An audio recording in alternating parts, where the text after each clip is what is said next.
Today's sponsors are Angelo's Interiors, specialising in kitchens, bedrooms and bathrooms. Go and visit their showroom today in Gillingham. Their web address is angelosinteriors.com. And DiMedici Associates, Chartered Structural and Civil Engineers. Based in the UK with a worldwide reach. Visit their website on DiMediciAssociates.com. Welcome to the Cherrywood podcast with me, Rachel Burridge. And the delightful and exquisite Simon Burridge. So, there's Rainbow. You haven't written Rainbow? No, I haven't written Rainbow. Rainbow. Oh, you can't see me. There you go. Rainbow Part 1. See? Part 1? Why part 1? Because you're going to have me back. Everyone always does. Oh, want to. God. I'd rather have Zippy and Bungle back from Rainbow. And did you say your name? Did I? Yeah. No. No. Do you want me to? It's got your name written on it. Oh, Listen, you didn't pre-plan with me all of I'd this. assumed you'd seen the podcast. Assumption is the mother of all. Okay? I assume you had seen What the I podcast. got taught. Right, we have Mr. Darren Holton here. Thank you, sir. Before we start out, how long? Well, I saw how you nearly smacked it and broke it and literally hammered it to the wall. So I'm going to go a good half an hour. Half hour, so 30 minutes. 30 minutes, Starting yeah. from now. Should we sit here and watch it for 30 minutes? That was really loud in your ear, wasn't it, when you did that? Right, got a guest, good friend of mine. Oh, good friend of mine. Oh, Debatable. friend. Debatable. Friend. Mr. Darren Holton from Rainbow Restorations. So don't get this wrong. Right, it used to be Rainbow International. So we changed over the last couple of years. We changed. So we were originally Rainbow International partnership with ISS. We then decided the brand needed more from us. So we actually bought out ISS. So now, me being a franchisor and several others, we now actually own Rainbow. And we've now become Rainbow. Then we went to Rainbow International. So they waited for us to get all our nice new branding.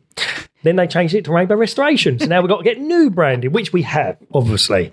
But yes, it's been fun. It's been a long road. We were in Devon between Christmas and New Year, and my wife went, "Look, Darren." Damn it, you weren't meant to see me. Oh, I knew you must close the curtains before I start looking in. Honestly, idiot. Yeah, it was a rainbow van. Yeah. I said, "No, it's a franchise, babe. It's a franchise." I'm all over the world.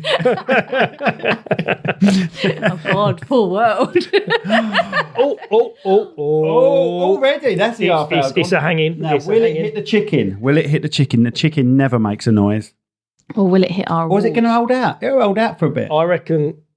All It's right. going to hold out. Anyway, in a nutshell, well, you don't have to do it in a nutshell. What is Rainbow Restorations? So fundamentally, Rainbow originated in America, part of a family group who now pretty much cover all of America. They started off as fire and flood, but then in that concept, they then become builders and contractors and different stuff, removals and that. And they decided as a family to bring it over to England and franchise it. And I believe, so they're Dwyer Group in America. Now, when they brought it over here, and I'm probably... And there we go. Unbelievable. That was only 7 minutes. It hit the chicken, but the chicken did not make it. 7 That was minutes. probably the worst exaggeration of the time, though, wasn't it? I doubt that. Half an hour and it happened in like 2 minutes. Did Giorgio said it a time and it didn't fall off? Oh, that's very true. Yeah, but that just And he proves- went on for about 5 hours. Oh, did he really? About an hour and 40. Oh, the record is Paul Hill's 2 hours. Oh, okay. Yeah. Well, I've only got parking for 4 and I've already had an hour. So. And you've had enough. I've had enough. So carry on. But yeah, so Sorry. then I believe, and I'm sure this is true. I'm probably going to get fact checked later. But the family at that time, they took the first letter from everyone's first name and they amalgamated it, and it spelled out Rainbow. Hence the reason Rainbow. So Rainbow has been around a lot longer before the official flags became a totally different status and everything else. So that's how we were always called Rainbow. And yeah, then it got brought over, broken into parts.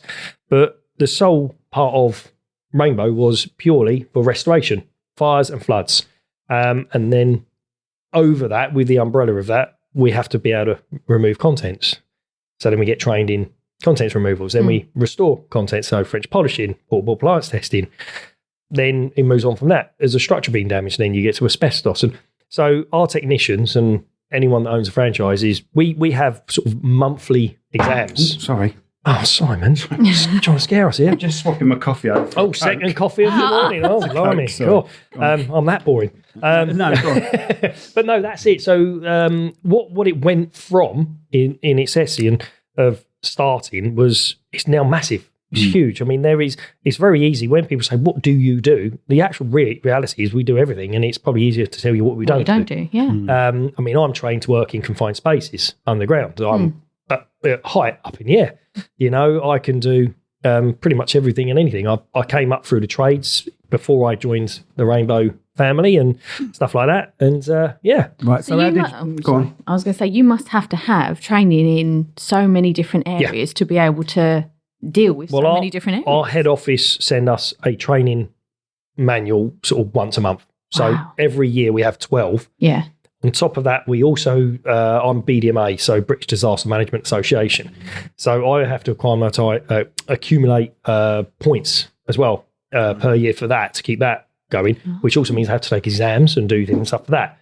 So in a year, I can do 50, 60 exams plus. Wow. And in training, anytime our training runs out, retrain or something, or you phone me up and say, oh, could you do this? And actually, no, I can't, but I know a man who can. But however, I'm never going to go and do the training for it. So you can be selective over some of the training that you do, or do you have to do the training? Yeah. So the bare basics of Rainbow is fire and flood. So it's the restoration of the building and the drying and that aspects and the cleaning and that. So they're sort of your branch. But outside of that, it's an open book. You can do whatever you want, whatever supports you, supports the clients and everything else. So which is then led on to, and because floods can be a river, so you get wheels disease and different contaminants.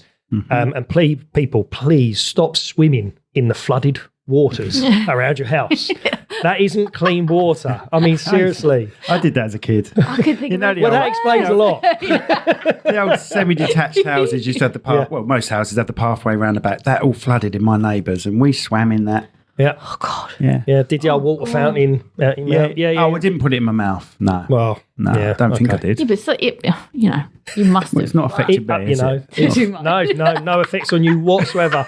None at all. He obviously doesn't know, Rachel. We won't tell him. But yeah, it's highly contaminated water because you've got to remember that water flooding into these houses contains oils, car fluids, human fluids of all sorts, and then obviously animals and carcasses, and you can imagine. Again, Rachel's turning her face up straight away. Rachel's got a thing for shit. Are we allowed to swear on this? Yes. Brilliant. You're allowed to swear. You're allowed to swear. That could be a really we don't want to go too mental with the old swearing. Maybe not the C-bomb, but... No C-bombs. Oh, well, that's me and Tony's discussions out then, unfortunately. We want to get Tony. Oh, you need to. Master He comes Gibbons. into your house and he's swearing. Oh, he's terrible. we had friends with kids and he's like, all right, Park. I'm like, oh, hello. Yeah, well, I must admit. I love you, Tone. You're funny. Mr. T is the only one that's actually not allowed, but gets away with using the C-bomb. My wife 100% hates the word. Absolutely, chastises me. And yet she's actually now said the word on several occasions, and it's all featured from him. So he's late because he's put it into the word terminology of our family. Let's talk about the C-bomb, mate, shall we? No, Shall we talk about the C-bomb? I'm there at the altar. This is true. This is true. And they go, okay, everyone, that's the end of the ceremony. You may now kiss your bride. Okay, I go to kiss her, give her a kiss. Bang, C-bomb, straight away, she said to me. She wanted to be the first to say it as husband and wife. So I got in there. Nice. So, I think there's highlights of our wedding online, and you can see the kiss, like and you can see, see her little mouth. There was no you before it or anything. Oh, no, it was just the word. Just drop the whole word in. So I'm not going to lie. It's a misunderstood word because it's actually quite beautiful, isn't it? I love it. I call my best friends it. Yep. And I call my worst enemies it. It's a perfect word. It's a perfect word. But you can any really, situation, any person. You can throw it at someone. You can really really spit at someone with it. So. Yeah. Anyway, sorry. And at the end of the day, it's a word, isn't it? Exactly. At the end of the day, it's a word. And as we probably know from our our youth, sticks and stones will actually hurt you and break your bones. But the words really, come on, generation, it's not that bad. Yeah. But I can actually do it in sign language as well, because I've done a course on sign language, and I've got like a little thing that says, you pass it. So I can actually sign language it to you as well. You don't need to. Don't feel you need to. I won't. Do it under the table for you. Yeah. And I'll say, that's a big... Simon. And that's the only one I know. But it's very similar to boat. So boat and that word are very similar in sign language. So you don't want to talk to fishermen then? you have to be very careful. Boat and something else. We had a good catch today. Really educated chat we're having today. Sorry. Yeah, I know. What has happened? That has literally gone from business all the way down to the seaboard. All the way down. I don't even know where we got onto Tony. We got onto We got onto the dirty water. We got onto the fact that dirty water Rachel shit and stuff like that. But we call it in the industry black water. And then because we obviously have to have all the injections and everything else covers us for hepatitis and AIDS and HIV and all the other lovely stuff Legionnaires and all that. Legionnaires that could be floating around and doing all the stuff he does, and some of the jobs we do. We then obviously train in blood because that's the higher part of a contaminant. Infections and all that then leads us on to, and I'm one franchise in the South East that deals with traumas via KCC, Kent County Council. And my guys, and we've been out a couple of days this week already, not a way to start the new year, but we deal with that quite extreme aspect of it because we are fundamentally a specialised cleaning company. We used to have a tech who hated the word as a cleaner, and he refused to go in houses when he would hear someone go, "Oh, well, cleaners are here." He said, "Well, I'm not clean, I'm a technician. I'm not going in." So, we obviously he left many years ago. Joe Lawford, if you're listening. But yeah, he was brilliant, that guy. But yeah, so that's another aspect of what we do. And again, it really does emphasise we do everything. Absolutely everything. Now, I was talking to you a bit before we started recording about traumas and that. We're not going to go into any full details of stuff that you've done, but you've done some horrific. Yes. You've done some horrific stuff. Not you personally. You've cleaned up some horrific stuff. And I know my dad did it when I was literally a baby. And my mum said it affected him so much. He was clearing up suicides and things like that. Yep. So do you have counselling involved? Does the Rainbow supply that sort of... We not Rainbow head office because again it's our franchise. Right. It's your decision if you take that industry on. Yeah. So all the guys have a speed dial number. They've got charity and free phone numbers to call and counselling and all that. It's all offered out to them if they want to take it up. Absolutely. It's a bit of a strange one because I don't know when you go to a scene you get almost like that morbid curiosity and sort of adrenaline rush and everything else. So going to the scene, you're not thinking too much about it. You're just like, got to get there, got to get this done. And then you get on scene and then you switch into professional mode. And because we've been doing it quite a long time now, and we are quite a reactive company just on what we do. So the mindset is very much just get there and see what's going on. And you did say your phone always goes off. I turned it off. Well, clearly not. You see me put it on. You can't help turning things on. That's the problem. This is turning into more of a gimmick than the bleed. I'm trying to do it so professional and it today. was such a poignant I'm trying to go so deep. Yeah. And all I can hear is do. I can't believe it. I know. You've got no friends and yet everyone's texting you. It's amazing. No, it's my mate. He's in hospital at the moment. Had Adam Quinn. I told you to listen to the podcast while he was in hospital. He had a bad heart attack before New Year. Sorry. Just sent me an MR2 right up. Well, he's clearly suffering. You're right, clearly suffering. Well, that wasn't in his little princess one that you gave him. Sorry, princess I'm jumping off here. But, no, it's fine. He had a really bad heart attack New Year's Eve. Oh. I was in Devon at the time, and his wife managed to get him, keep him going. Had to zap him 6 times, bring him back, but he's with us still. So good man, good heart. So Simon went to see him the other day, and the only thing they had in the shop was a princess comic. No, and, he said he was bored, so I got him a little princess thing that he has to paint. Yeah, one of those ones. Do you know what? I've got a 7-year-old daughter, and they're brilliant. I love them. They are really, really quite good fun. So yeah, that's not a bad present actually. Yeah. Anyway, you like a bit of humour and everything. Go on, carry on, Dale. Yeah, no, no, it's all good. Truly hope he pulls through and he keeps on improving. He's maybe just got to change his lifestyle, obviously. No, he's got to have a defibrillator. They don't know what it is. Right. Oh, crikey. What's wrong with you? Sorry, is that a general... Sorry. What's wrong with you? Who knows? Yeah, Who knows? general. Once again, Right, it's not like us to drift off of conversations. Yeah, I know. So we're talking about trauma, weren't we? Yeah, so again, we deal with suicides, we deal with murders, we deal with death in homes and any other sort of situation like that. But obviously the RTAs and different variations of that. It gives me a bit of closeness. My dad used to be a police officer and he was CID and Met and things like that. So he dealt with that sort of side of it. And I lost my dad 12, 15 years ago now. And for me, when I started doing them, it was quite a strange closeness. It was a bit of a bond. He had passed and it was me sort of treading a little bit in his footsteps. And it was quite a nice thing. You've got a policeman look about you, actually. I know. I know. Yeah, I used Is to. there a Yes. But yeah, to be honest, I lived in Strood before I moved to Riverview Park, and there's I'm not going to name the pub, but most of them will know it along Western Road.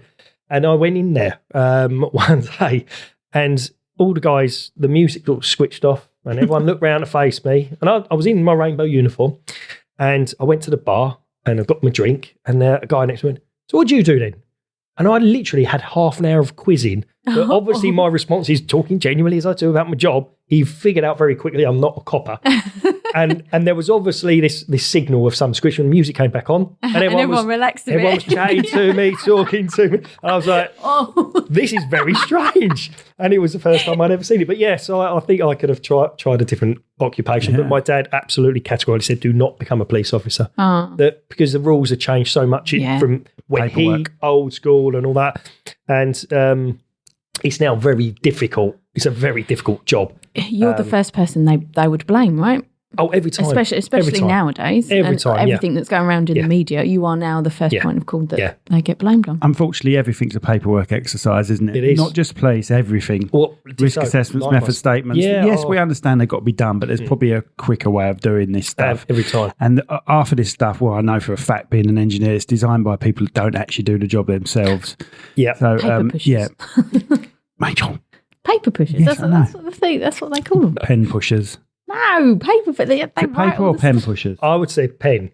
Oh, maybe I'll just. There's another gem. That's another mug and t-shirt. Don't be a paper pusher. Grab a pen. The world is full of paper pushers. Anyway, I have a trauma question for you, just to jump completely back to your trauma. Have you had the I can't remember the word for it, but have you ever dealt with a trauma, cleaned up a trauma of someone that you actually get there and you go, I know this person? Oh, God. Touch wood, no. And I'll also say, I'll say I don't believe so. The trouble is, what we try to do is we'll not find out too much information. Right. Because, again, it's, without it sounding harsh, you've got it's to deal a with job. Yeah, a job. And what we're thinking about, we're not thinking about the person or people that have passed. We're thinking about the families and everything else. So it goes straight into professional mode. Yeah. Get the job done. And to be honest, we don't want the information when we're there because it makes it harder to deal with. Unfortunately, sometimes we find out after the event, and there has been one or two that there is a connection. There has been a connection. It's a far connection, but you can still, know of them. Ex-wife. Yeah, not yet. Although she is working on it. No, I love her dearly. That's for all the police officers listening. So, I mean, there was, obviously, we did a recent one. The hard ones for us are the children. God, yeah. And I've got a 7-year-old. And you do, even on scene, when you find that information out, it's really difficult to deal with. I obviously recently did one, and it was shown on the news. I then got obviously the information of who it was. And of course, there were certain bits of the scene that I could relate to what they were talking about on the TV. So it became very, very obvious. Yeah. How do you sort of stop yourself from taking that home with you and having... You don't. You just you learn to deal with it. You learn to deal with it. You never get rid of it. It just... And I mean, personally, me, I don't lock it up. It's there and I'm happy to talk about it. If you want to hear about it, I've never done that. But I don't know, it's just a mindset. I mean, I'm from a generation where suck it up, shut it up and crack on. You know, that's always worked, isn't it? It does. You know, and it makes you stronger as a person. And each one you do, you reach a point and you think, my gosh, I'm broken, but you're not, because it just means you can go a bit further on your breakage. Yeah. Because you always will recover if you allow yourself to. For me, I try not to take it home, but as soon as I do get home, I'll give little one a cuddle. I actually might tell the wife I love her. You know, occasion depends. It's got to be a hell of a job. It's a hell of a job. The good thing is she probably won't ever listen to this. Been through some serious shit. She knows. Goes, oh my God, what's happening? Yeah, when she gets a flower and a card and a kiss and a cuddle, she goes, "Oh, Mom, right, I better phone someone." God, that was a bad accident. But yeah, so it makes me very thankful for what I've got for my life. I think that's probably that again, with everything in life, you can take the real negative from everything. There's only a few people now that will always be able to take a positive from a really bad situation. I think I'm one of these lucky people that I can turn it and say, well, do you know what? Yes, that was hell for me. They don't know about it, but guess what I have got? Well, look, I'm coming home to this little girl. I'm coming home to a home. You know, I'm not got dry machines going 24/7 in my house. So I haven't lost all my memories and stuff in a house fire. Yeah. And it actually makes you really grateful. And I think a lot of people in this modern day forget and don't get that pleasure, that option of actually seeing what they really do have at the core I think of their everything's lives. so fast-paced nowadays as well, isn't it? That Blink, you miss it. Yeah, exactly. Yeah. And I just think sometimes it just takes 2 minutes just to actually sit down, sit still and appreciate what you actually do have in life sometimes. Absolutely. Any of your employees say outright, I can't do that, Darren? There's always an option, and they all know that. Generally, no.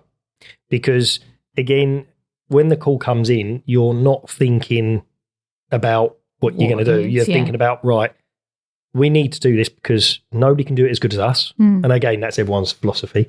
But we are very good. We're very careful. I mean, I've had the stories about jet washers going to scenes and stuff like that by different companies.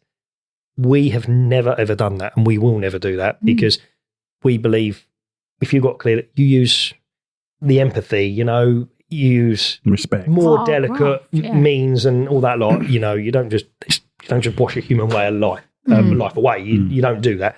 You know, you care, you work with it, you support it, and you do that, and that's our philosophy. But the guys, no, they've never. Oh, I mean, several techs have come and gone in the past now, and we've all done it. Nobody's ever turned a job down. But there has been harsh jobs. Can I ask, like, are you picking bodies up yourself, or are they been taken away and you're clearing up? I mean, we can go as extreme. I don't know how. Let's maybe put a censorship on the listeners if you want to turn off now. You're more than welcome to. But in theory, yes, I've picked up several bodies and several parts. You don't have to go into detail. Generally, that doesn't happen. Normally, the private ambulance takes it away, and the police normally open the scene once. Most of it's gone, but obviously stuff depends on how it's what's happened. There could be aspects and things. I mean, we've had some again, it depends on what world you live in. I mean, we went to a scene where a guy, unfortunately, I don't know if I can do it, got decapitated. Right. Okay. Yeah, that's fine. Unfortunately, his brain came out, and the private ambulance and us and the police officers were walking up and down this lane for about 4 hours trying to find the brain. Oh, God. 2 hours after the ambulance had left, this guy in a carrier bag wandered down the lane and said, what do I do with this? Oh, my And he had picked the brain up, gone shopping. Oh, my God. And then came back to the scene knowing that somebody would be there. And then once we took the bag and called up, he then just wandered off back into, and this was just down a country lane, there was nothing either end. It was like a 20, 30-minute drive. Gone shopping with a brain. He'd gone to the shops. He'd picked this brain up and just gone. I'll save that for later. So there is sometimes you do. Again, you can laugh about it a little bit. It can lighten what could be devastating. You've got to laugh about it. You do. I know for a fact firemen have got to laugh about it as well. And people say they're sick laughing about it. These people are going witnessing so much. Yeah. So much. And they've got to turn it into a job. They see so much more than I When do. you're in the army, same thing. Yeah. You've got to turn it into that. And it's the comments that people make against them that have never been in that situation. Exactly. You've got to have a disconnect. Yeah. You've got to have an outreach, and again, everyone deals with it differently. Like Jo has started to ask me questions about jobs, but then she also knows if I walk in, there's a certain expression, or she knows I'm locked up a little bit, and she won't even ask. You just, are you all right? Yep, good. And the day just cracks on. She just knows, just leave me alone. Now, was she really curious to start with? Again, it's that morbid curiosity. Every human has it, and this is, I think, the trouble is so many people deny what is actually part of them, and they say, no, that's unacceptable, I shouldn't want to know that, therefore I don't want to know that. Well, actually, I do. Well, I think, if you go back 1,000 years, 500 years, 300 years, people are used to it then. That curiosity was there. It wasn't there. It was in your face. That you didn't need that curiosity as much back then because you were used to it. But they teach stuff like that to kids in history this year. Not this year. They teach like look the at horrible Egyptians. histories. Yes. Horrible histories talk about, did his head cut off? Oh, did he? So it's just setting up children for that. My daughter, so again, she has an idea, because again, I went out at sort of 3 o'clock in the morning yesterday, and the guys went out this morning at sort of 6. I don't have a regular pattern of hours. My days are just crazy. So sometimes I'm meant to be doing a bath and settle for my daughter, and suddenly a phone call will go, and she'll go, Daddy, is it a fire, a flood, or is it a cut? Oh, bless. She knows. So I've explained just enough so she can understand. And if someone's had a cut, Daddy might have to go. She doesn't ask any more questions. She doesn't need to know anymore. Do you remember his daughter? But she's aware. Cutest little thing. She's aware. We haven't seen her for a while, because for people listening at home or watching, Darren acted in the Tab Theory. He did. I was that really good barman who did about 12 seconds. You did 12 seconds on camera, Dal. But I was a good barman. You were there all day. So we filmed 16 it. hours. We filmed it, the Tab Theory. We filmed the end scene. Well, it was the end scene, wasn't it, roughly? Yeah, pretty much. At a social club, Strood Social Club. Big up the old Strood Community Club, or whatever it's Higham. Higham, sorry, why am I saying Strood? I was going to say, I don't know where you were, because I weren't at that pub. Forgive me, Strood. Yeah, so forgive me, Higham. Higham Community Club, wasn't it? Or Higham? It was, no. Social Club. No, it's called something else. Anyway, we filmed it there, and they were brilliant there. And we told them that Darren's going to be a barman, and we were serving drinks there, and everyone was eating and drinking while filming. He's working behind the bar. I actually I'm a method actor, so I actually took it fully on. I was working both bars, getting drinks, taking cash. I looked over once, and he's cleaning it up. Yeah, absolutely. And his I take pride in a job. If you want a job doing, I will do it right. His scene was to serve a couple of drinks in the background and to take a pool ball to the face, sort of thing, wasn't it? Yes, but somebody couldn't throw very well. Who was throwing that? It wasn't me. No. It was you. Yeah.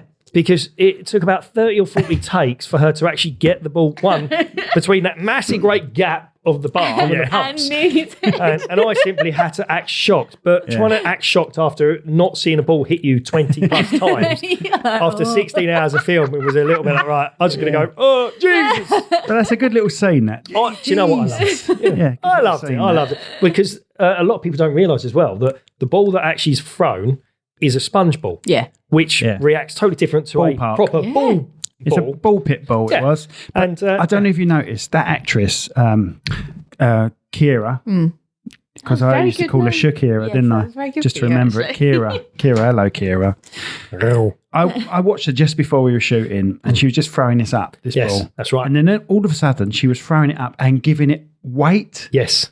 Amazing. Oh, when she was filming, She was throwing it up and giving it weight, which is really, because so we had an extra pool table next to like proper yellow pool balls, and she had this ballpark ball, same colour, but I could see her working it out.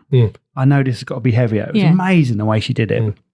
So imagine if she picked up the wrong one and threw it. Oh, that'd been better. then my words of Jesus and darting out the way was she would have missed. justified. Rachel would have missed anyway. Unbelievable. Oh yeah. She was throwing it. Unbelievable. But I really enjoyed it. It was just quite it was just good fun. And again, I really enjoyed it, especially knowing that you were paying at the bar. So many people got free drinks.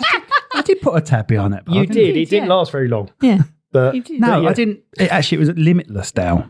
It was limitless. I paid it at the end. You paid at the end. It was really cheap as well. That's because I did all serving. I didn't take any tips. We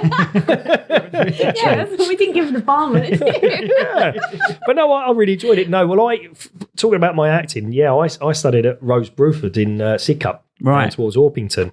And that was a 5-year course run by Tony James. I'm trying to remember now. You're talking 10 years ago plus now. And that was during my life cycle of Rainbow. And again, being a 24/7 company and then trying to fit in the acting. And I had many a breakdown before I went on stage going, I can't do this. I can't learn all these lines. I don't know what I'm doing. But I survived the course. I was only one of about 10 people out of like 40 or 50 that lasted the 5 years. I lasted the 5 years, did that. I did a great scene, Ray Winston from 44-inch Chest, where he's got the young fella sat in a chair and he's talking about his wife and how this bloke's having his end away with his wife. And of course, I had to do that scene. And it went really well. And it was quite amusing. I can understand the mental struggles actors and actresses have now because you do have to get so locked into a character. And I became this really, it was just totally not me, this character. He was so angry, so upset, so frustrated, so violent. I used to have to really psych myself up. And when I come off stage, I was just shaking. And all the other actors would just ignore me. I just sat down in a corridor and they just walked past and ignored until I came down, sorted myself back out, returned to Darren. Yeah. And then everyone was, great job, brilliant, and all that lot. But you just don't realise how in deep you are. You just become this person, you switch it on, blah, blah, blah. But it does explain why child actors have such a hard time of it. Absolutely. And go through it.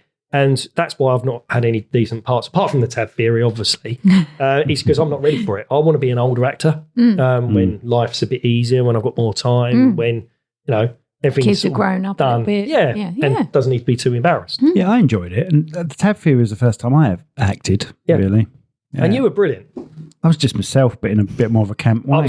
I wouldn't say a bit more. But I mean, even though we weren't acting as such, well, you were a little bit. Those 2 days that we were there, we went home and we couldn't sleep, could we? Because it was just constantly playing on our minds. We've got to do this. We've got to do that. Have we done this bit? Have we done? Well, so we didn't sleep for about 3 days. I lost 6 months. 6 months where it was just tab theory. Yeah.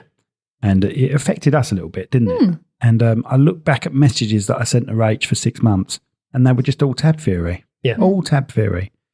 And I'll never do that again. Never do that again because I was editing day and night. Well, that's a shame. All you need to do is do a different way. Just got to treat you as a writer. Your script was brilliant. The concept was brilliant. The people you got involved in it, brilliant. I agree. I think the people that I think you really do need to look at that more. And that's just me just trying to get an extra barman acting in. Yeah. We should have you in every shot, but I might step it up this time. I might do some lines. We could have someone kick a ball. Yeah, my pup. You're walking your dog. Still the same barman walking your dog. Someone angrily kicks a stone and Jesus. That's the only line you'll ever say. We should do that while I'm wiping the dog down. We should do that. That'd be a laugh. Have Darren in it. Jesus, every episode. That could be my theme. Yeah. Like I say, I've shot the ending of it. I've got the ending of it's either the ending. We mentioned this before, haven't we? People are going to be bored, keep listening to this, but I do have the ending. But all the stuff in between is just open, really. But it's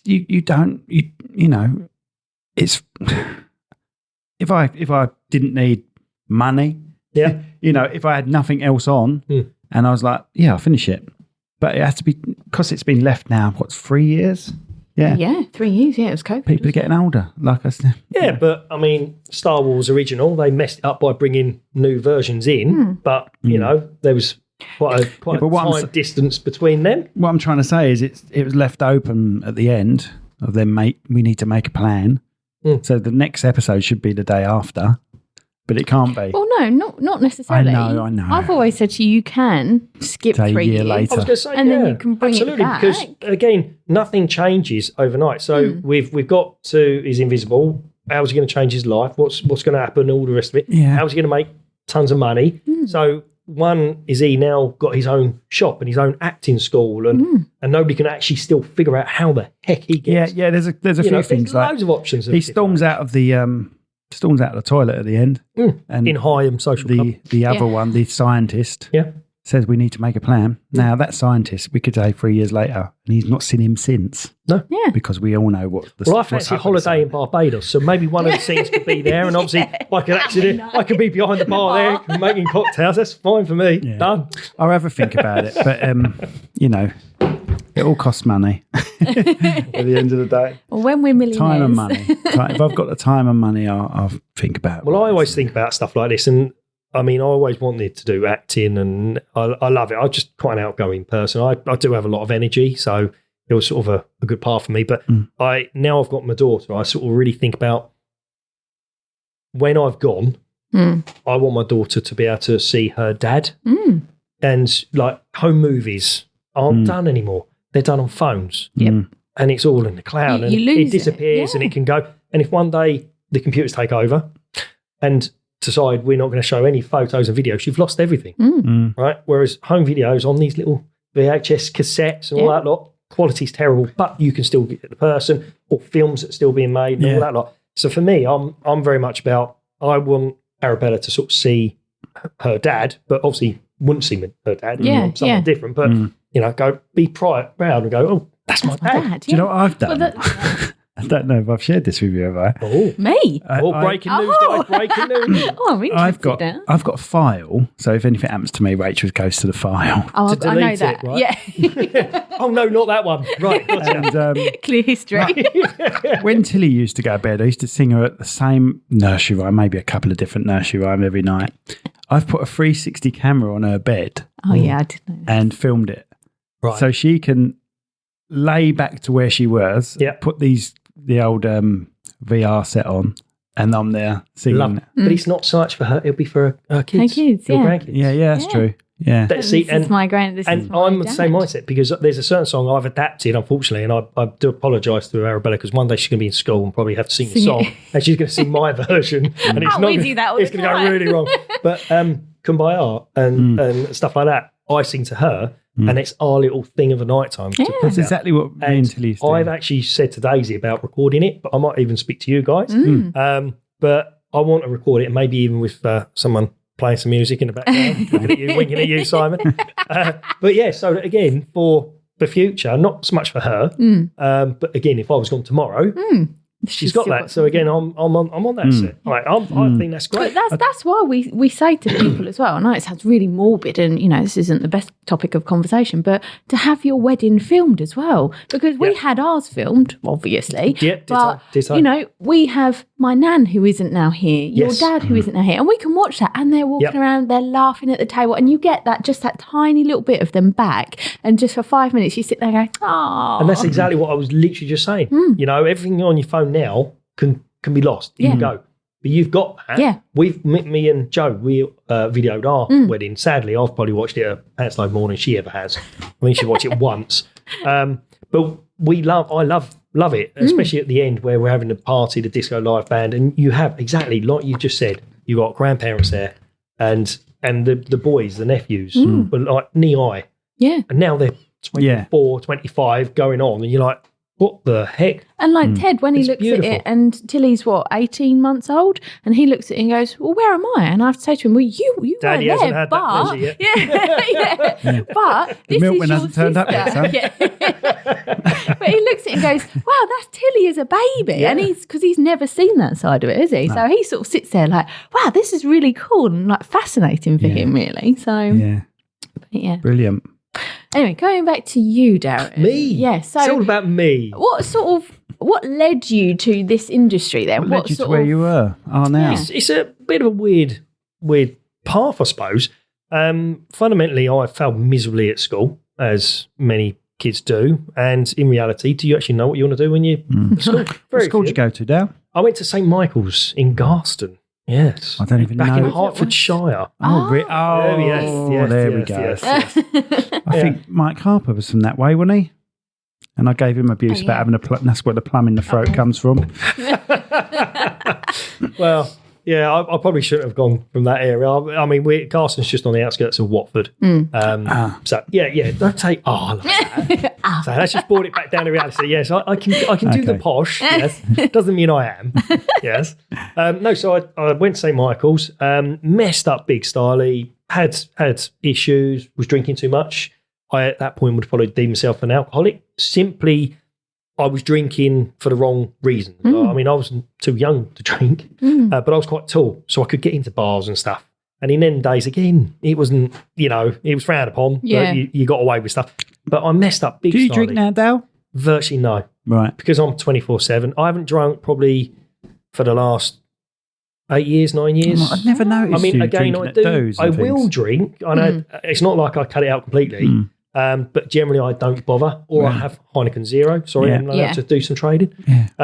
But Heineken Zero is my beer of choice. So when I'm sitting in the back garden in the summer, and I can have several bottles of that, and I can still go out to a job if I need to. Yeah. What we were saying is we can live without it, can't we? Yeah. If they banned it straight away, it wouldn't bother us in the slightest. I think everyone could. Shit crazy. It's when the reality is it's that first initial stop drinking. But when my dad passed away, I actually said to Joe, because we had a bit of an argument about it, and me being a male and you can't tell me what to do. She said, you won't give up for 6 months. I said, rubbish. Watch me. I'll do 12 then. She went, all right then. I went, all right, 13. I did stupidly. Yeah, she played me. Absolutely played me. And I went, shoot, line of for it. So I actually did teetotal for 12 months. And that was literally not having wine and gravy where they, literally no liqueur, chocolates, not a drop, nothing for 12 months. And it was quite a bring down on when I completed it, because I did it for memory of my father. And I had a can of Guinness. So on his anniversary, so I actually extended it to, I think I did about 15 months because I extended it to his anniversary. So I opened this can of Guinness and I was expecting the world just to go, take him out and go, and just angels and fairies float around my head and all that lot. And he was just like, I don't like it. Yeah. And I give him a bit of me down, I poured the rest away. Yeah. And ever since it was like, you know what, I don't need it. It doesn't help me, it doesn't support me. It's nice on occasion, but again, I'm a little bit outward. So it's not like I need it to loosen me up for the dance floor or anything. I'll just crack on and do it anyway. Cause, I drink beer and lager, but do I really like the taste? I don't even think I can't stand it. If I'm really, really thirsty, it's nice to have in the back nice to have a beer, it's really but cold. that's only because it's a chilling drink. Nothing to do with the taste. The taste does nothing for me. No. Well, I must admit, I can't stand ciders apart from Charrington ciders based in Tunbridge, who are absolutely amazing. See, brilliant product. I love a cider, but I get heartbone from ciders. You won't on this stuff. Go to Charrington's based in Tunbridge. Should we get him in? Other ciders. I can happily arrange it for you. He's a lovely guy, really nice guy. Give us samples. I can sort get the cider man in. Yeah. Get him in here. Cider man. But again, I don't drink cider, but this stuff he gave me, absolutely beautiful. We're giving it the old, you know what we can do about that? Get the cider man in. Get the cider. So we just talked half an hour about not drinking, and now we're just going to get absolutely all angered at the table. Yeah, I love it. Yeah. But yeah, so that's it. So no, I was stupid when I was younger, drank too much, learned valuable lessons. I think the biggest one for me, and I'm going to be deadly honest, I'm an honest person. I always am. I'm not scared of bringing any part of my life and all that lot. And my mum, I was working with some friends and family on a building site. So basically, when I left school, messed up big styley, stayed on and did on a business course, passed that. So I sorted my life out at that point. Passed that, went and worked for an insurance company, just in the office, selling insurance. The people were horrible. Absolute vile people they were. Loved the job, loved the business, loved the company, but the people were scum and they were bullies and horrible. And I ended up punching the boss. I wasn't actually going for the boss. I was going for one of the guys who was bullying me. I was that angry. I took a swing. He ducked and I hit the boss and knocked him out. Oh my God. Who was stood right behind him. So they knew I could have sued them to an inch of their lives for the way they treated me. So he actually took me in the office and we had a very good discussion. The boss. Right. And he gave me 2 months' pay, released that day, covered my car insurance, and gave me an amazing reference because they knew. I then... Can I ask what they did to you? Anything and everything, because I'm dyslexic. So if I maybe get the name wrong, or someone's phones up and says, "Oh, it's so and so, so and so," and I couldn't write their name as quick as they said it, and I might be looking for a file for a while, they'd take the mickey, spelling a word wrong or a name of a road wrong. I might miss out, like Peugeot for a dyslexic. What a flipping nightmare! Oh God, I hate it's a nightmare. That it's like pigeon, isn't it? Yeah. You try doing that as a dyslexic. Of course, it's a Peugeot 205. I can do 205. Yeah. 205 car.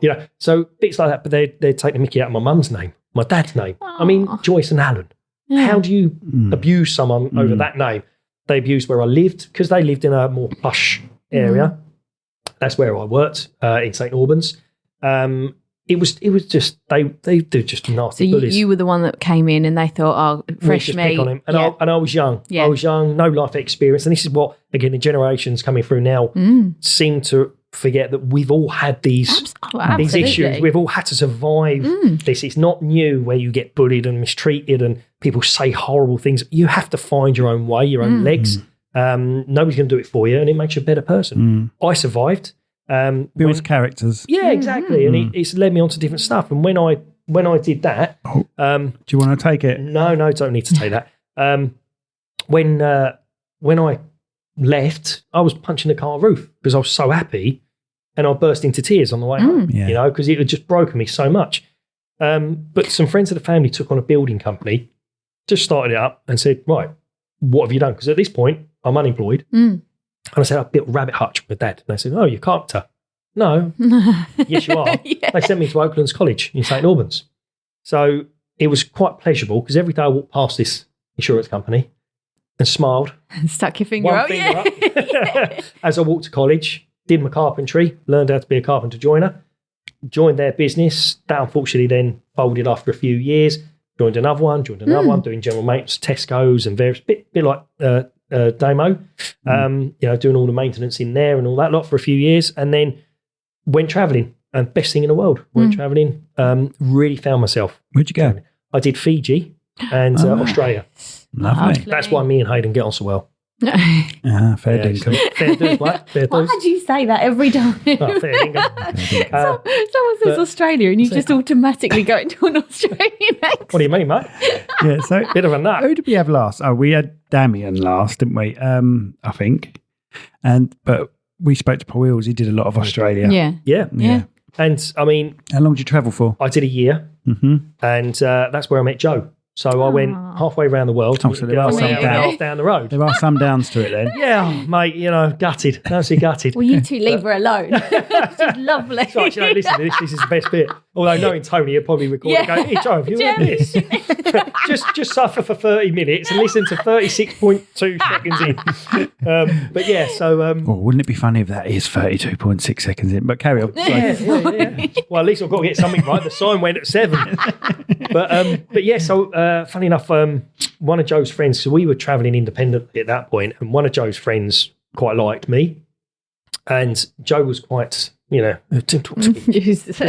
In fairness, I was pure British loud. I was loud, Larry, and loving it. And of course, it was morning ladies, afternoon ladies, evening ladies. It drove her mad, and driving her mad and her trying to ignore me spurred me on. Yeah. And we bumped into each other in a nightclub in Fiji, in Sydney, in Coogee. Wow.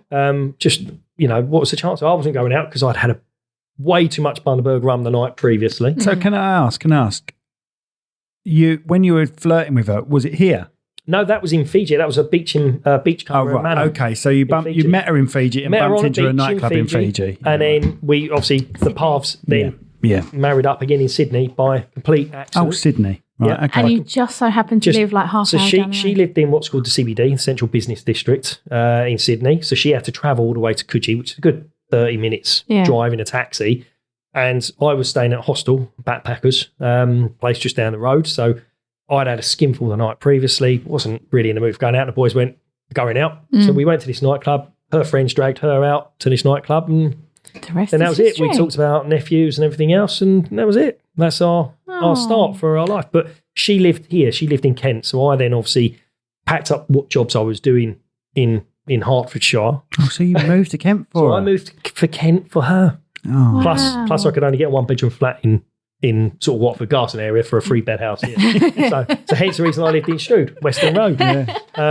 But yeah, that was it. And then we've been together ever since. And she's just pushed me and pushed me on. And then during the recession, just as my dad passed away, and then the recession hit 2008, 2009, I was doing a lot of work on my own, the building side of it. I made my own little Darren Holton builders. And I worked a lot of New Ash Green, Hartley, and those areas. And it was all word of mouth. I didn't advertise market. It was all word of mouth jobs. I was getting loads. Recession hit, and I could get the jobs. I just couldn't put any money in. There was no money. So I was paying the bills, and that was it. I'm doing 16, 17-hour days. And I said to Joe, let's take a gamble. And I joined an agency. So for 3-4 days a week, I'd do my building. But the other 3 days, I'd do agency. And one day I met on site for Danny Hurd, who owned the franchise prior to me. And I just loved the science, the forensics, and everything about what he had to do on that day. He just captured me. Yeah. And so all my building experience, all my insurance previous experience, all came to fruition. Yeah. Moving into this job, and it just seemed like a natural transition. Wow. Just didn't know it. Yeah. 30 years earlier. Wow. And that's why you've got to take every challenge that comes to you. Yeah. Every bad situation that is. Actually, the positives are made me a lot tougher, which meant I could be on the tools, because in those days, the tools, being a tradie, they were hard.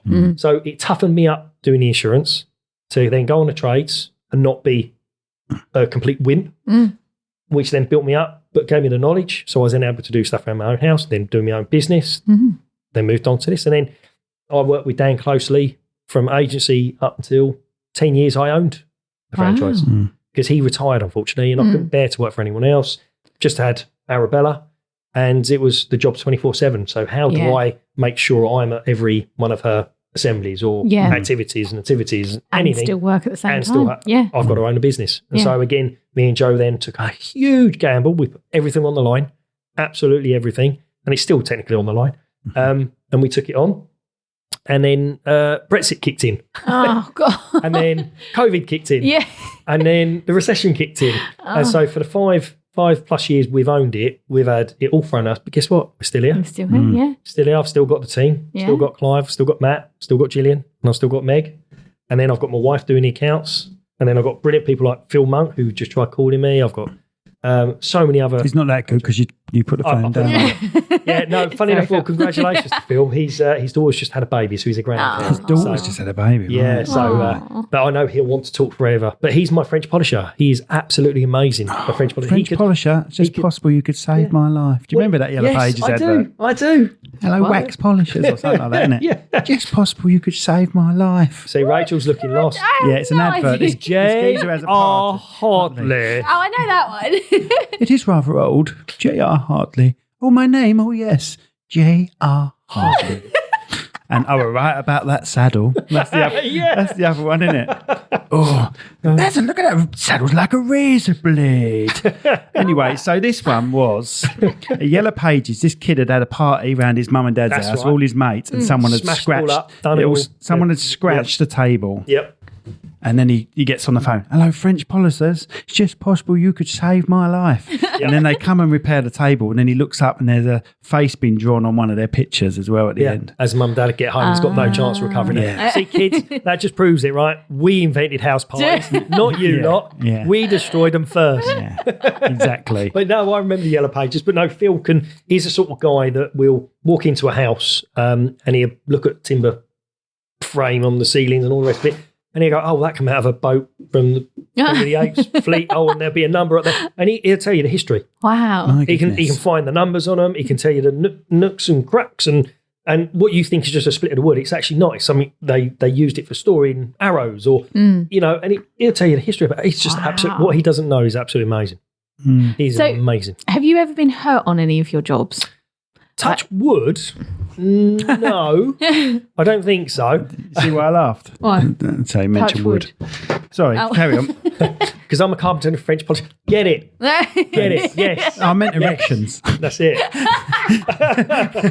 Yeah, I didn't get that. I love because he said touch wood and he touched plastic. Yeah. We're all laughing for different reasons. But you know what? What a beautiful conversation. We're all laughing. It worked. Just none of it makes sense. You don't always have to know what each other's doing, but you can still enjoy the moment. Love it. Oh, God. But I don't know what I was saying now. What was I saying? Oh, have you ever been hurt on any jobs or anything like that? No, I mean, I've had the general injuries, the life cycle of injuries. I mean, playing football, smashed up my foot, done my knee, put my back out. I've torn up my shoulders through where I was plasterboarding the ceiling. I slipped and the drill and screw went behind me and I tore all of my tendons back here. So it's taken years to rectify myself, but I see an osteopath twice a month now and he just keeps me in check. Yeah. So gone are the days, 10 years ago when I literally got out the car, sat on the driveway for half an hour because I couldn't even physically get in the house. Yeah. Can I ask about your shoulder? Is it hurt when it goes above our sort of shoulder level? I'm good now. I can do everything with it. Because I've had a shoulder operation on each. Yeah. Right. And the only thing that sorted me out, lateral raise. Do you know what a lateral raise is? No. That one. Oh, in the gym. Yes, I don't go to a gym. Fair enough. Okay, that's that conversation done. This healthy stuff makes you injured. You see? Doing the gym makes you injured. Being healthy makes you injured. That helped me out big time. Good. Well, it's each for their own. I mean, my injuries healed on their own. I mean, it was when I was playing football and I went in for a tackle and that's when I smashed up my foot. And I did nothing about it. I was, young lad. Yeah, I'm saying off that bit, right? I'll let it off for 6 months, we'll be fine. And generally I was until 2 years down the road when I was asked to dig some footings. A man turned up with a bag saying, "Is this your ankle?" He's been to the shops with it. Is your ankle, your toe? What am I going to do with this? But I put my foot down on this shovel and the pain shot up my kneecap. Almost felt like it blew my kneecap out and I was on the floor, blacking out, immense excruciating pain. And basically what it was I just hit the sweet spot of the old injury. So I'd obviously broken my foot, fractured my foot, and I just let it heal, and I'd obviously redone it. Went to physio, and he said, "Well, what do you want me to do about it?" He said, "You destroyed it years ago. I can't do nothing with that." And so it took another 2 years to be able to do much with it. I mean, I was still working and stuff, but but of course it threw all my joints out. My kneecap was rubbing the wrong way, which then twisted. So I suppose whatever the breakage was didn't align properly. No. And so it threw me all out, and of course, they were just drilling a board. And again, it's the stupidity. So I'm very much about businesses can only take so much responsibility. Intelligent people actually have to take a lot more responsibility. Absolutely. There's only so many ways you can say, right, when you screw into a board, you have to do it like this at that speed and this angle. Otherwise, you might hurt yourself. If you're going to go like that and then slip forward because you haven't actually looked at the ladder and looked at the unit that's right in front of you or overstretching, that's on you. That's you. That's on you. Suck it up, shut up, and get on with it. But in fairness, I did finish the day out and I did complete the ceiling. Oh, well and done. then you went, the next day, I couldn't actually, I was like that the next day. But, so I've done numerous injuries. But with Rainbow, none. Okay. We've actually, and it's quite weird because you know how you're meant to have the accident books and you should expect at least 1 or 2 injuries and ailments and near misses. Do you have near misses and stuff? Do you know what? We don't. This is the weirdest. I mean, I'm not saying we're perfect, and I'm not saying the guys touch that wood again, mate. Touch that wood. Yeah, exactly. Oh, plastic. That's wood. God, is that wood? Okay. But so I'm not saying we get told everything, but we have reported like one of the guys went into a loft and got stung by a bee. Straight away. Get back in case you have an allergic reaction. Yeah, I want it signed in a book, blah, blah, blah. So anything that does occur that we were aware of, you sign in. But the reality is, not much actually really happens if you have intelligent people who take responsibility for themselves. If you've got an idiot who can't think for himself, they're going to hurt themselves. So it's one of those. But no, touch wood, again, I'm liking this wood today. We got a story about bees, isn't it? Well, more wasps than anything. Do you remember when you were still around your mum's? I think you were still around your mum's. No, I had Tilly. We were around there because she was looking after Tilly. But we was in your bedroom. Yeah, you still we were in my old bedroom. She still has a bedroom at her mum's. Really? Just in case, Just in case. She's there all the time. I was going to say. Anyway, so I can't remember what happened, but you could hear something in the ceiling, couldn't you? Yeah, because it's in the loft. My room was like the loft, and they had eaves, I think they call it. No, they had like a tiny little loft and eaves down the side. And from the loft, all you could hear was like this scratching. And I went, what the hell is that? And I said, let's have a look. So I had a look, and I can see these little legs. And I said, oh, look, that must be one of those beetles that just eats through things, I said, that'd be really interesting to see if we can get it out. So tight. No, there was a tiny little gap. Yeah, you could just see these little legs. And I was like, look at that. It's something, we'll get rid of that. Anyway, so I scratched it away. And then just loads of wasps start coming out of this. So I said, run. So we ran out the bedroom. Shut the door. And I said, I need a Dyson. I need a Hoover. Sorry, not the other Hoovers are available. Well, this happened to be a Hoover. Like sharp. This happened to be a Hoover that you could see the contents, right? So I burst in there like a Ghostbuster, sucking all these wasps up, stuck it on the hull. Yeah. Oh, no, didn't I cover it up with something? Blue tack. You covered it up with blue tack. That was the end result of blue tack. And I've steamed in it and I've put it on the hull. And, mate, you look at the Hoover, you could just see it filling up with wasps all the way to the top. It was unbelievable, wasn't it? Horrible. And I was like, oh, we're just going to get me some blue tack, me some blue tack. So we had to just fill it out, and then someone had to come in and do all the wasp stuff, and it's horrible. Wicked story, honestly. It was the way it just the way it just it just pushed me out the way. Within 1 minute, this Hoover had just gone filled up with wasps. God. Scary, isn't it? But you just went, because you deal with pest control as well, don't you? We do, alongside which something my dad used to do once again. He should have worked for you. He should have worked for you. Here. I'm loving this. Yeah, no. So we it's a new venture. Generally we again in the basics of what we do as a job, we cover everything, and we've had a touch of pest control for years, bed bugs and various things like that. But we've moved into rat boxes and installation on that side of it now as well. So yeah, I'm moving up on the pest control. I do quite a lot of damp surveys for local people, local businesses, just to support them as well. So they're normally advertised on Facebook by all accounts, I believe. I've actually got a lady I'm dealing with today. I've got to make a phone call because her son has got a bit of black mould and a damp in the bedroom. Talking of that, yes, I'm coming around yours. We haven't got a mouldy house, by the way. No, we've just got our utility room. Absolutely. Our utility room, we've got one of those tumble dryers where you collect the water in the door, and Rachel's just overdone it. Let's actually go back. The room hasn't been decorated since the 1970s. Your fault. So basically, Simon, what she's saying is it's your fault for a damp, mouldy house. Mate, 8 years honestly, we've been there. we did our whole house in 1 year. The whole house from top to bottom, apart from the utility room, which I have been on about doing. Have you done it? Have you done it? Because you keep saying, don't worry about it. It's utility room. Have you done it? Don't worry about it. It's a utility room. That's not the question. Worry about it. Have you done it? Anyway, no, it's rank. It is a rank room. It's brown. I'm very excited to come and see it. And Darren did a 10-minute thing about his business in a local. I don't know where. A 10-minute thing doesn't sound good. Presentation. It was a presentation. A 10-minute presentation about his business in our local networking group that we do. Called Synergy. Yes, BNI Synergy is our network. Amazing team. It's very good. Yeah, it is good, actually. We made lots of friends. And we make some money out of it because we all look after each other.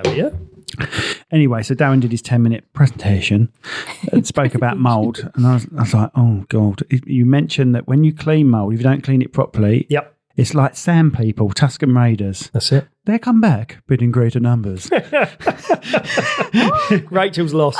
Oh, Rachel, you're so innocent. Young people in this podcast. So innocent. Unbelievable. Yes, mould is like Sand People. If you don't get rid of it properly, it'll come back and in greater numbers. It's so bad for you, though. It could health-wise. Health-wise. No. Listen, don't jump on that bandwagon because it's bad for your lungs and stuff. Is it? So, what do you breathe in when you're walking around the streets? Mould. There we go.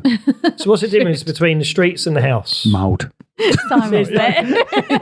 It's the volume of mould in your house. Now, in reality, everyone, it's dangerous for all sorts of people, depending on your health and everything else. And but in your home, generally, there'll only be a certain number of types of mould that you breathe in, day out, as you're walking around the streets. Every time you open your doors, your windows, it comes in. It naturally lives with us.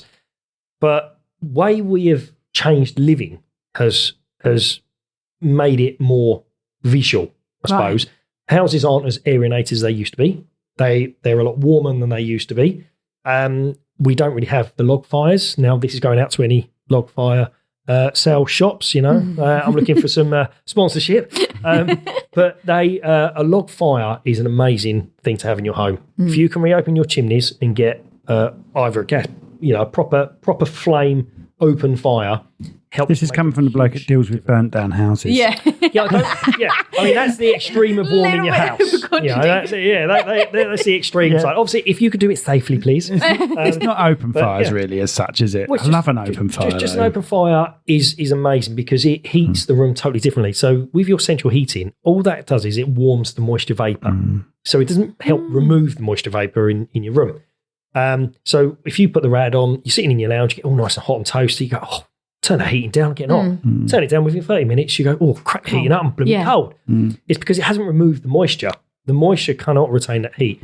Whereas a flame will absorb that moisture. It sucks it out, basically, which is why it dries the atmosphere in that room. And then, of course, the heat is retained. And that's why when you have an open fire, you get nice and toasty warm for hour upon hour upon hour. So the reality of usage as well, again, everyone will say, but it's not good for the environment. It's actually not as bad as you think. When you balance it off from one to the other, how do we produce heat? Well, we use boilers. How do you boil it? Yes. Where do they come from? From factories, which electric, blah, blah. Whereas you chop one tree down, that can last the family a month, 2 months, 3 months. And in the summer, you don't use it at all. So, it's that the old style living, I think, definitely needs to be reapproached. And adapted. So I agree with the new modern houses being very airtight and all that lot, but the reality is they're struggling now with obviously people's living in showers and washing machines and utility room. Didn't exist in our day. You didn't have a utility room. You had a kitchen and you had a bathroom. That was it. So we're adding all these different moisture and wet rooms and environments and all the rest of it. People don't open the windows as much because it's nice and warm. Yeah. But we've got to adapt our living to the new building. Yeah. And maybe actually revisit old options and amalgamate. Yeah. I feel like I'm being told off. Sorry. No, it's fine. Unfortunately, the chimneys that we have these daes don't carry smoke. They carry HDMR leads. That's very true. You can always get a tube and then hope. Retube it and hope for the best. Yeah. But again, they've all been adapted. And the other problem, we go to quite a lot of older houses which don't have a damp-proof membrane, a damp-proof course around the chimneys because, again, once upon a time, fires were run 24/7. They were your heat, they were your food, they were your hot water. So they were open to the elements more than any other part of the house. But of course, the fire was always on. It kept all the dampness away. Now, we've still got chimneys. With holes in the top. With holes in the top that aren't used, that allow the dampness in and then go, why have we got mould? Yeah. Why have we got a damp house? It's sort of quite obvious when you really get into it. It is. I'm understanding. But now. there's a whole science. And this is what people don't realise is the training involved to do our job is massive because there is a massive, massive science and it changes constantly. So half of what I've just said now could actually be tosh. I get somebody ring up now and go, you don't know what you're talking about. Again, it changes like the wind. So with regards to like asbestos and stuff like that, you have to be really trained on that. You have to be suited out, I've no got asbestos training. I know you have. And again, I say it to my clients a lot, the risk is up here, reality is down there. Again, walking around the streets, you breathe in asbestos, whether you like it or not. I mean, there are still huge open asbestos mines in various countries that don't have the same laws and legislations. And of course, where does it go? It goes up into the sky, up into the air, up into the atmosphere, travels around the world. So although we don't have that sort of situation, we're very regimented on it, others aren't. So you're still breathing in. Most of our stars of yesteryear died of asbestos. Do you know why? What did you just say? Most of our stars, our movie stars of yesteryear died of asbestos. I do know. You've told me this before. Because they used it as snow. In the films. Sprinkle it over their heads, the snow. Yeah. The sad thing about asbestos is it's amazing material. Yes. It's just its fibres are so small that they can stay in your lungs. You obviously it's in big quantities in small environments that you would mainly get it. So if it was, Is it just me, or does that not make any sense? It's in big quantities, but in small environments. no, like if you had like a whole wall in a small house, you're probably more likely to get it. So generally the ratio is of if you had this ceiling here, you've probably got 1 meter's worth of asbestos. I mean, the spread is minute for the actual. It depends size. on how old the building is as well. Right. Okay. Yeah, and in hospitals and factories and places like that, it was used a lot, Everywhere. but that was blue and brown. Yeah. Right. In your domestic properties, generally chrysotile, which is white asbestos. So the scale is minute. Yeah, so the only asbestos you'll really have at home is on top of your garage, corrugated sheet. Yep. And it used to be by the side of your bath. You know the thing by the side of your bath, which is now a plastic panel? Yep. They would have asbestos in. Your tiles on the floor, the old plastic type Yep, that's it. tiles on the floor, and your, sorry, Dale, I should be asking you these questions. They're called thermoplastic tiles, not to be confused as Marley tiles, because Marley tiles is actually a brand. So a lot of people say Marley tiles are asbestos. Not necessarily. Yes, possibly do contain, but yeah, generally it's thermoplastic tiles. But it's also the bitumen that they were laid on. So in reality, the tiles and the bitumen weren't what we've now got as a damp-proof membrane, but they worked very similar. But they weren't actually for that. They were your decorative finish. That was your actual floor once. So that's and that was the best way of sticking them down. That was the reality of it. But they actually work generally as a damp-proof membrane. Yeah. And too many people go and scrape it all up, put new wood floor down, and go, "Oh, it's all wet and it's all cold." It's because you've done. Well, you've just taken up the barrier. So if you're in an old house and you're pulling your carpet up and you're pulling your underlay up, and then you see these stick-down tiles, leave them there. Be very careful. Leave them there. Yes, get somebody who knows what they're talking about just to come and look. They can tell from a photo if you need to have them sampled. Now we do sampling. We can send them away for analysis, so I can do asbestos on that. I don't tend to do the removals, although funny enough, we got several companies we use that do the removals. And yeah, just I mean, with the white asbestos that generally is in your home, especially in the flood events where you might have a Arctic ceiling collapses. Generally, the water stops because it needs the dust. It needs the dust, and that's what gets you. Plus, it's got to be the right size, the right weight to float around your mouth and your nose, and you have to take a real good lungful of air to get it into your lungs and everything else. Generally, that asbestos you'll breathe back out, you'll cough out, like your body does with general dust. Yeah. So the reality is, you've probably already got it if you do die from it, and it probably has got nothing to do with how you've lived on the way. It's floating everywhere. There's no real option to avoid it. It's a bit like Legionnaires. It is. It's just bad luck. You can do your best, but who knows? I'm a boiler engineer, so the likelihood of me having it more in an older boiler house would be greater than someone just walking down the street and going through it. But it's all pre-70s. Yes, really. it is. It used to be. What was it, 85? All pre-70s. What is it, 85? No, but, 60s, 50s, the law was in about 1975 or something when you stopped using asbestos, wasn't it, I think? That's a lot later than that, mate. But there was they were aware of asbestos in the 70s. So the blue and the brown got stopped about then. Yes, that's but then the chrysotile, which is the white one, then your domestic properties, that's it. Officially got really looked into in the 90s and officially stopped in 2000.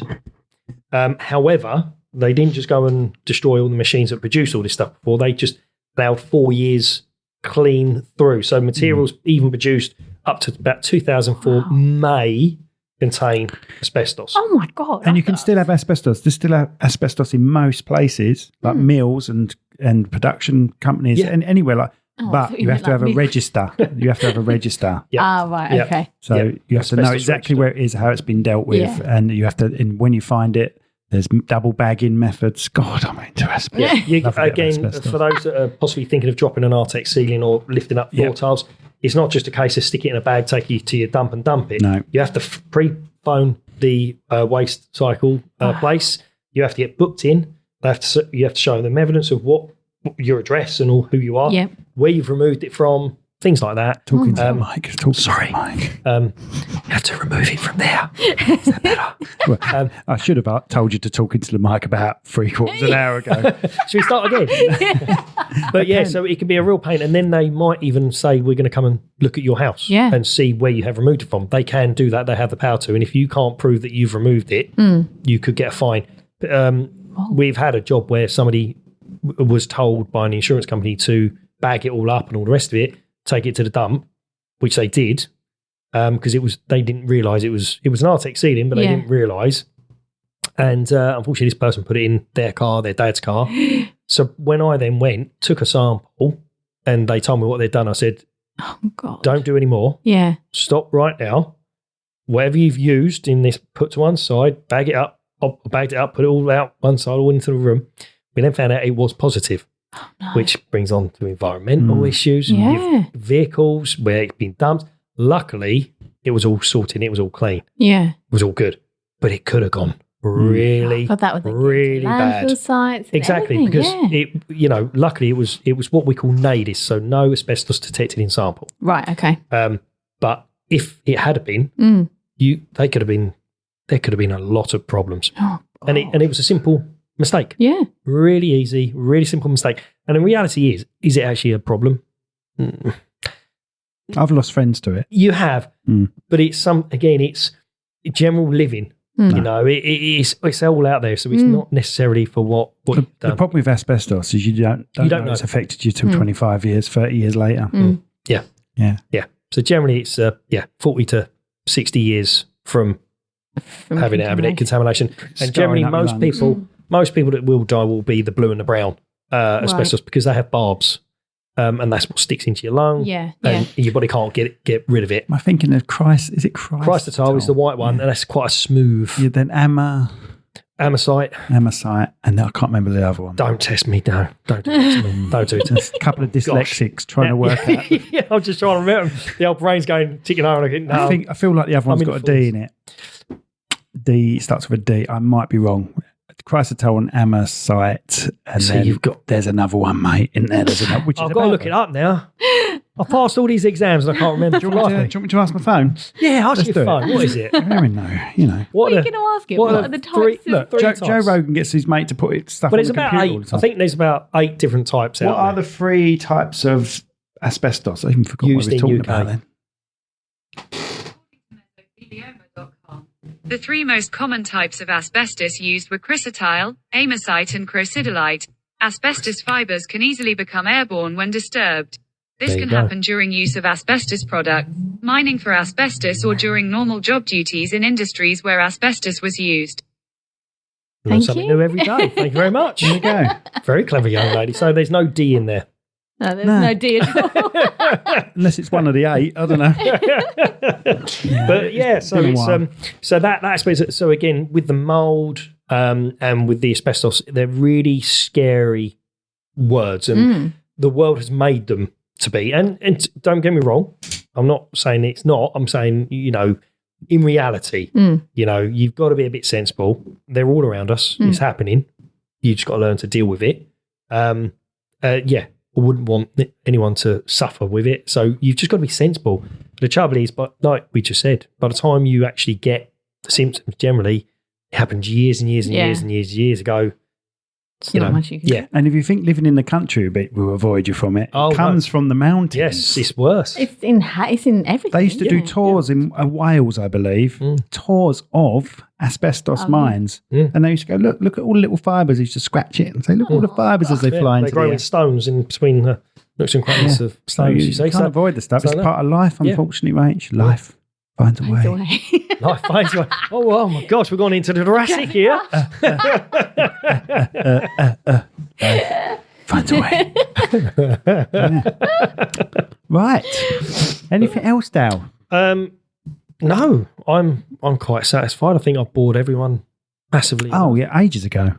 Ages ago. This is what I love about Simon. He doesn't hold back coming forward. He never has. It's good. Enjoyed having you, actually. Thank you. Really should we have him back? Maybe if we need the ceiling doing. Well, we're doing part. This is part is that one, all on Worth? Part one This of is what? part one of his. Listen, I bribed you. I brought gifts. I expect. He did bring He bought gifts. He got you, what did he get you? A heat bag, where you put it in the microwave. Oh, you heat it love up. them things. And it's rainbow. And it's a rainbow. It's a rainbow. And you got 240 little games on a mini arcade.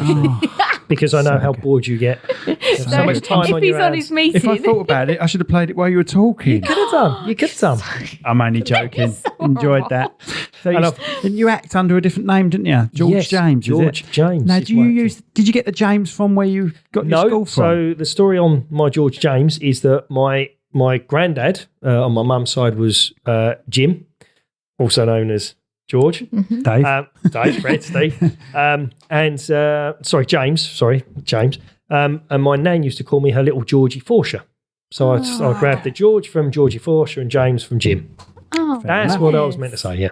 Yeah, and that's how it came about. Good. So, would you push Arabella into this? Would you into push this? her? No, into this industry, like the acting industry, or because I'd allow her to touch, but I wouldn't want her to be in it too heavily because it destroys too many kids. Yeah.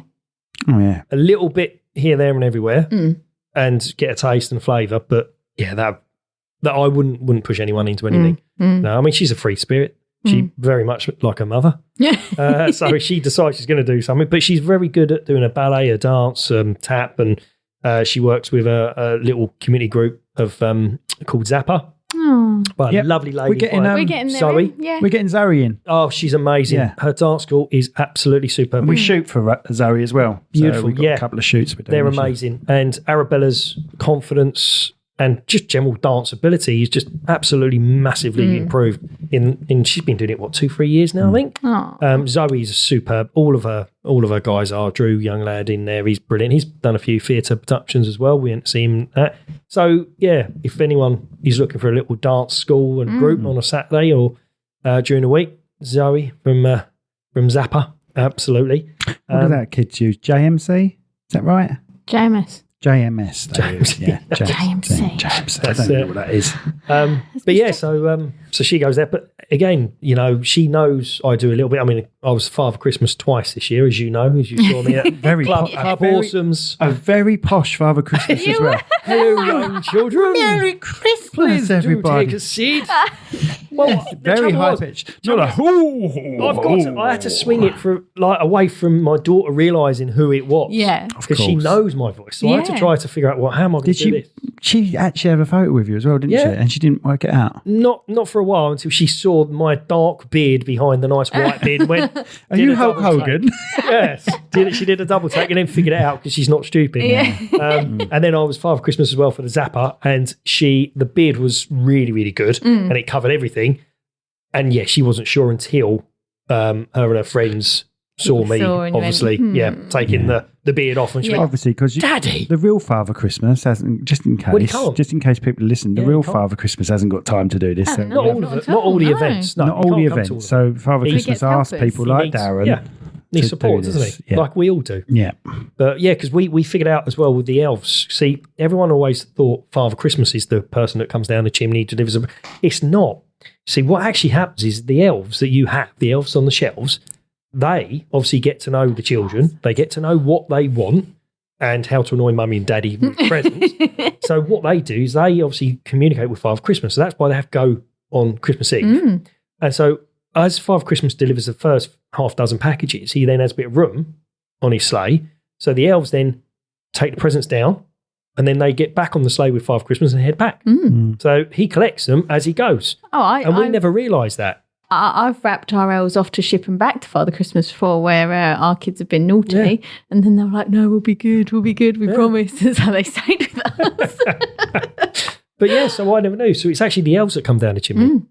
Because we don't. We have a Father Christmas is too old. Thank you both for informing us of that information. I'm sorry. I learned it only this year. See, Did ya? 40 years of life, and I just found that out. Well, Amazing. it's funny how he started employing those elves about 5 years ago, isn't it? Yeah. Because I don't remember needed them when I help. was growing up. No. Brexit and Yeah, but again, Father Christmas has gotten older. He's reached out. He's adapted his whole, like the world has adapted. You know, you can't just hold Franchise it all. now. He's franchised it. He can't hold it all to himself. The world, there's a lot more people in the world and too big a world to deal with now. So he's had to do this. That's why it's changed. Branching out, Yeah. like in industries. It's great. So I reckon give it a couple more years and Mrs. Claus will be out as well. She'll be heading out of the night time as well. What, clubbing? Or? Well, who knows? Who knows? Well, she spent most of December making biscuits, so I think You want to talk in the mic? It's echo is out when you don't talk in the mic. So you don't know how to use a camera. You don't know how to use the mic. Every Who's podcast. sure you're Every single podcast. Talking to the mic. They're going to think I'm the most miserable person on earth. I'm just trying to give them. I'm just going to try and give them a quality. Sorry, we don't. You are. I'm trying to give them a quality experience here, and you may as well face the other way. But it's hard to have a conversation with you like this. Do you want me to have a conversation like this then and completely ignore See, you, now but you're just being talk silly. into the mic? Now you're just being silly. Just take it as a criticism. No. Is that right? Yeah. Take it as a Simon's saying criticism. just make sure it's near your mouth and take it. That's what he's saying. Yeah. And that's never worked before either. She turns away then as well. Side mouth. Won't fit in my mouth. Anyway, end it on a nice note like that. It's been an absolute pleasure. Thank you so much for having me. No problem. So Rainbow Restorations here to restore so you guys can recover. And let's get some information. How do they contact you? Yeah, absolutely. I said, let's get some information. How do they contact you? Well, we're online via telephone. So 01634 843 777 is the landline. And we're based down in Rochester. But if you go online for fire and flood restoration, Rainbow, you'll find us. And what is your reach? My reach is wherever I need to go to help and support. And if it's out of my immediate zone, I've always got other franchises that I can pass you on to. Okay. So we cover all of England.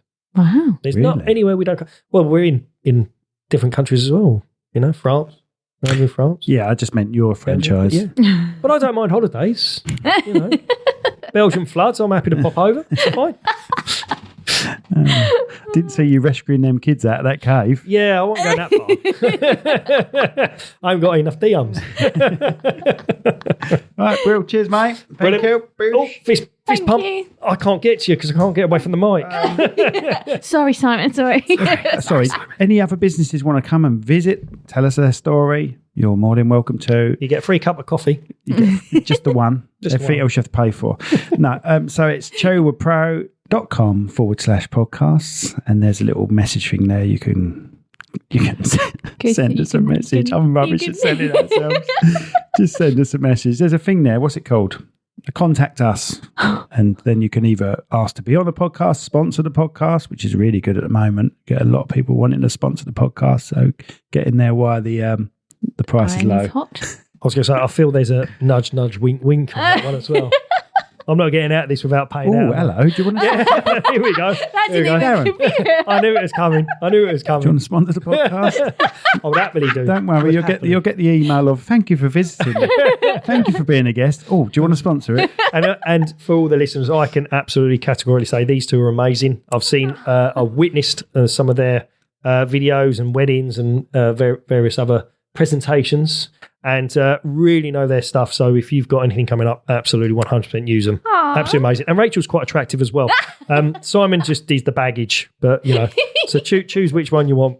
Oh, saying that. Oh, I shouted right down the mic then. Rachel, got a thing to tell you.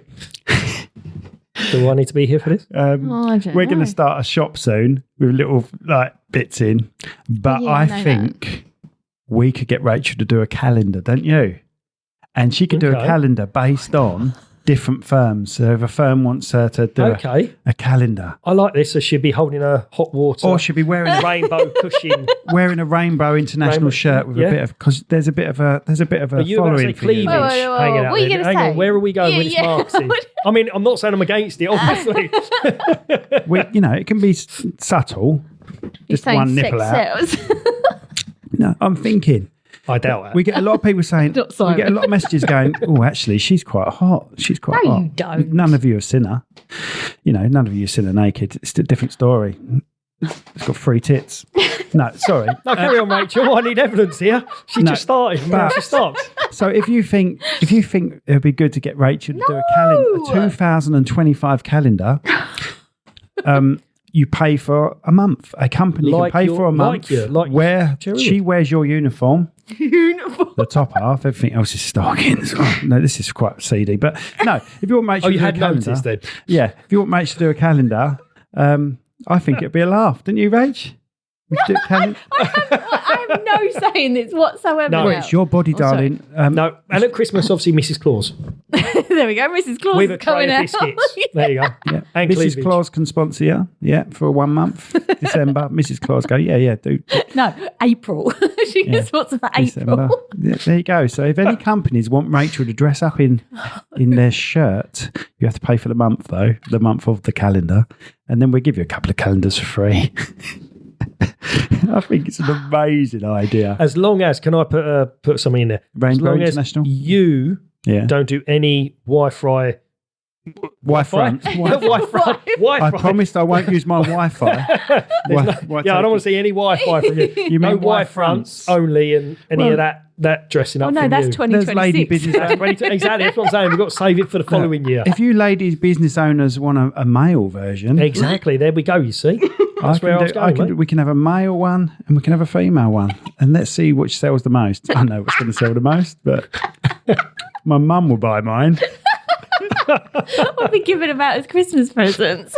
Oh God! Yeah, good luck being I. This always happens, doesn't it? We say thanks, we end the podcast, and then there's another 10 minutes of bullshit afterwards. Well, I'm still waiting for the bacon sandwich coming up from. Let's give Austin's Eatery a quick shout out on that one. Brilliant supply of food and absolutely amazing food. Superb. Yeah. Austin Eatery are going to be a takeaway thing after hours now. So he's doing some mean burgers. Oh, they are and I'm good. trying to talk him into coming up because I just want to eat his burgers. The food is amazing. Anyone who hasn't been to Austin's Eatery, please do. Where are they located? They're located in Station Road, Strood. So when they come up here and do a podcast, you can then go down and have a breakfast. Yes, Austin's Eatery are the main supplier of coffee for us here. Explains why it's so nice. Yeah. Well, at least you took your own cup down this time. Yeah. And we're still talking after we've said bye. That'll do. Right. Take care, everyone. God It was bless. me. Thank Actually, you. it was me. It started the conversation up afterwards because I don't promote anything of ours. And you're still going. I'm still going. So bye, everyone. Thank you. See you next time. Yeah. Bye. Yeah. Always end it with a yeah.